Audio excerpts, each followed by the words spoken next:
Welcome to the monthly chef's demo here at Champs. This month we're going to do braised short ribs. Beautiful, beautiful short ribs here.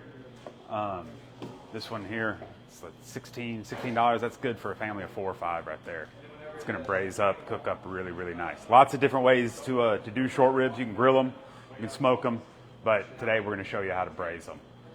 Great cold weather. Well, not that it ever gets cold down here, but cooler weather than summer dish for us. We've also got some twice baked potato casserole going and some green beans as well in the oven right now to finish the meal off for us.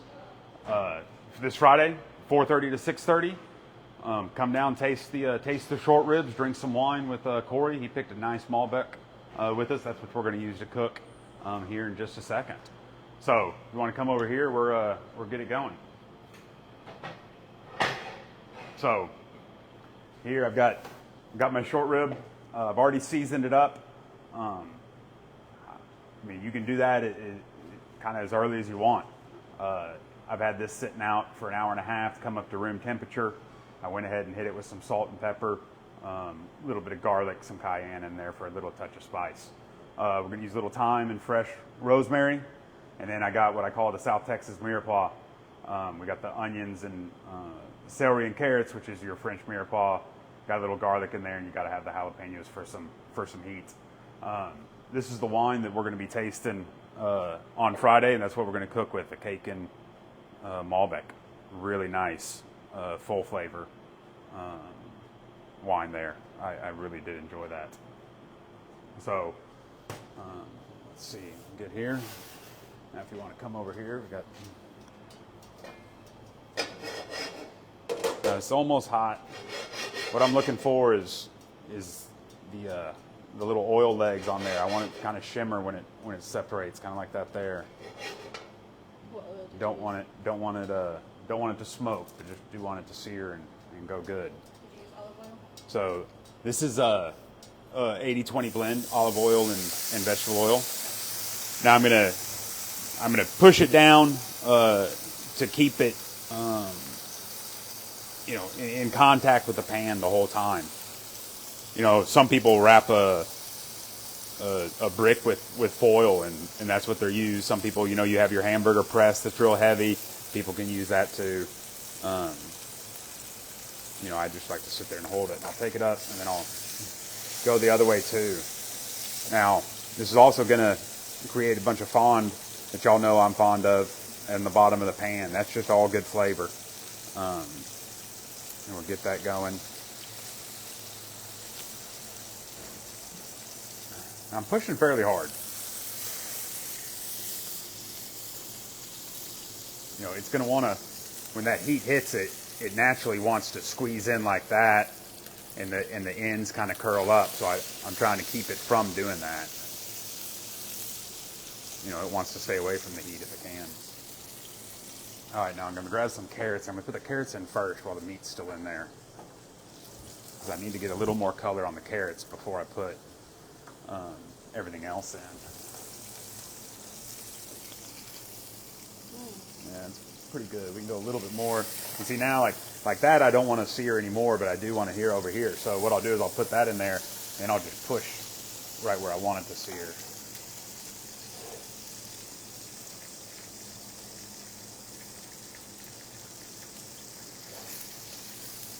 All right, see, and I got a little more color there. So that's about as good as I'm going here. Now I'm going to grab everything else, and we'll throw it in the pan. Now the garlic, what I like to do here, the garlic is just smash it. You can come and look at there. I don't chop it, and I don't like to leave it whole. Some people leave it whole in the braising. But I think smashing it, you get a little bit of both worlds. The chopped and the whole. So there'll be pieces in there that'll kind of roast up nice and gets you deeper flavor, and then the small pieces will get you the high flavor of garlic. So I'm just sautéing this just a little bit, just until they're kind of started and translucent. Then I'm gonna deglaze with our wine. Not too much. I want to have a little bit more to drink. And I'm going to let that reduce at least by half.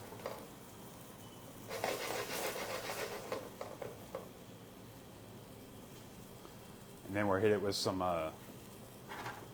beef broth or beef stock if you have it. I just get the Swanson stuff from HEB. And then, so what I'm going to do is I want the short rib to sit up on top of the vegetables. I'm kind of using the vegetables to keep the short rib off the bottom of the pan. So I'll build a little bed in the middle here. That'll help keep the short rib up higher. And then what we're going to do, so with braising, you want to cover half or 2/3 of the meat. That's what you want to cover. You don't want to completely submerge it, but you also don't want it to go below half. That allows that moisture just to work into the meat. You're kind of, I don't know, oven poaching, kind of a way to think of it. You're just real soft, real slow, be really nice and tender. But anyways, I have that bed of vegetables, and that'll allow me to put more broth in there. But you also have to think about those vegetables are going to cook down while it's in the oven. So if I were to go 2/3 of the way up on the short rib now, by the time I'm done, it's going to be all the way underneath it. So you just kind of got to eyeball it. But right now I'm going to go about half because I know those carrots and those jalapenos that it's sitting on, once they cook down, they're going to cook down to nothing.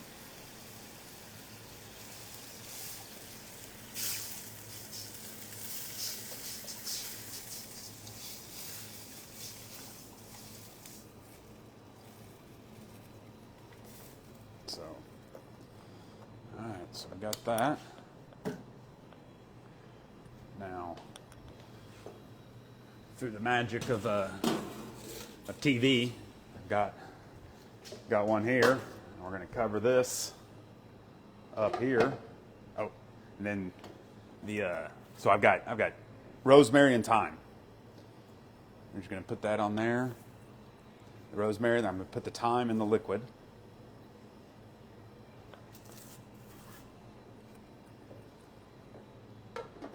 Cover it up. And put it in the oven here. Now I've got the oven on 350 now, and then I'm going to turn it down to about 275, 250, kind of depending on where your oven is. That way, that allows us to, when I open that door, if it's on 250, it's going to go down to 200. Then it's got to take a lot of time to get back up to 250. So I start the oven off hot, knowing that when I open it, it's going to lose a bunch of temperature, and then it'll be kind of right there. So I've had this one going for about 3 hours. Now you can braise the thyme. You can braise. Just depends on how tender you want it. I wouldn't go any less than 2 hours, and I really wouldn't go. If you go 6-8 hours, then it's going to shred. Like a barbacoa shred. It's going to completely shred apart.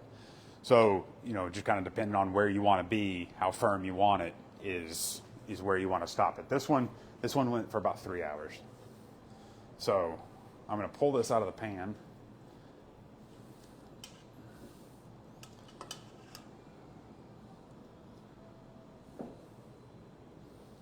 Let it sit here.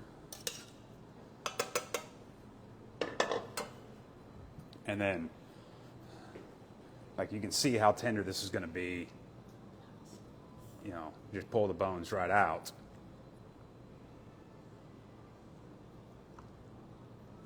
There, but I'm going to be able to slice this with a knife, right? Like it's gonna hold together, and actually be like a slice on the plate. So go any further than that, and it's just going to get more tender, more tender, more tender. If you went 6 hours on this, you're going to have trouble pulling it out of the pan, which is nothing wrong with that. It's just it's going to fall apart as soon as you touch it. So now, lots of different ways to finish the sauce. Like I pour it through a strainer. If you have 2 strainers, that works well too. That way you can kind of get it double. And then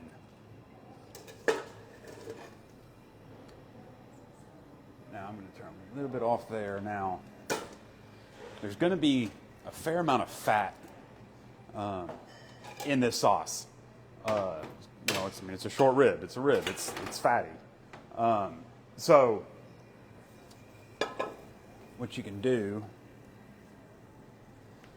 is get a spoon or a ladle and just go right along the top, and you can skim that fat off. Now, if you did this the day ahead of time, what you can do is put it in the oven, put it in the fridge. It'll solidify. The fat will go to the top and be solid, and then you can just pull it off. But you just kind of keep skimming, and then once you get most of that done, to get the last little bit, I just get some paper towels, and you can just drag some paper towels across the top of it, and it'll soak up a lot of that fat as well. Chef Matt, we have a question. Sure. If someone didn't have a beautiful steel pan, what other sort of cooking pans would you recommend? Pans? Like I do mine in like your Le Creuset casserole pan. That works really well. Cast iron Dutch oven? Yeah, well, Dutch oven, yes. Cast iron, no, because cast iron doesn't really like the liquid, or I don't like the liquid in the cast iron. I know some people do. It's true. But it's not really meant for wet cooking. Any oven safe pan that you can put tin foil, put a lid on. If you don't have an oven, or if you don't have like a pan that can go from the stove to the oven, you can also just sear it in a pan, transfer it to a Pyrex casserole dish. After you deglaze it, just pour it all in there. You just want to get as much of the flavor out of that pan, into the dish that's going in the oven. So, you can work with what you got. So after I kind of skim it all,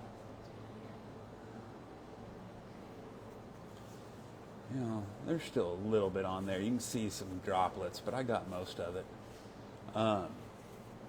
So what I'm going to do is I'm going to let this go nice and slow, and just reduce down a little bit. And that's how I'm not going to thicken it. That's personal preference. Right now, it smells beautiful. It's got lots of flavor, lots of herbs in there.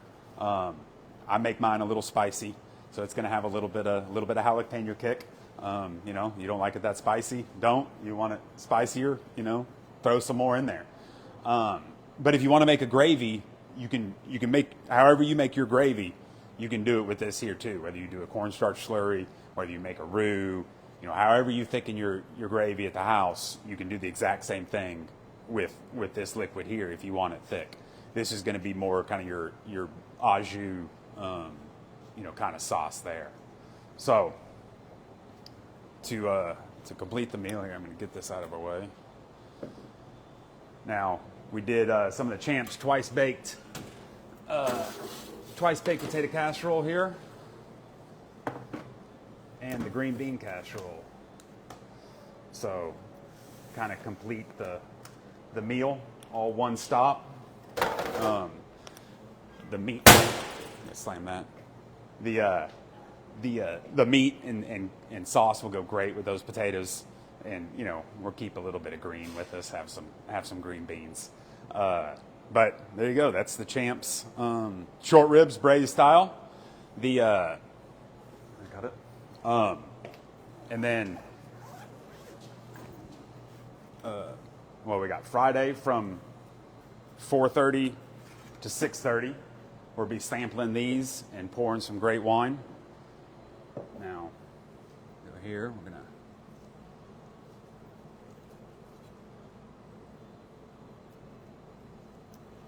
just slice up. Look at that. Just nice and tender, nice and juicy.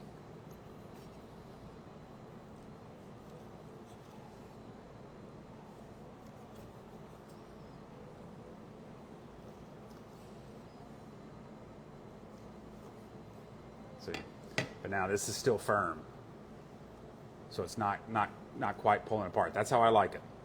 But now, if you want it, you want it more tender. You know, you got to think how you like to eat your brisket. You know, do you like your brisket sliced, like it chopped, like it pulled? You know, that's the same thing you're going to do here, and you're probably going to like it about the same kind of texture as you would your brisket. So, come and see us Friday, Champs, SBID in Everhart, 4:30 to 6:30. Thank you very much.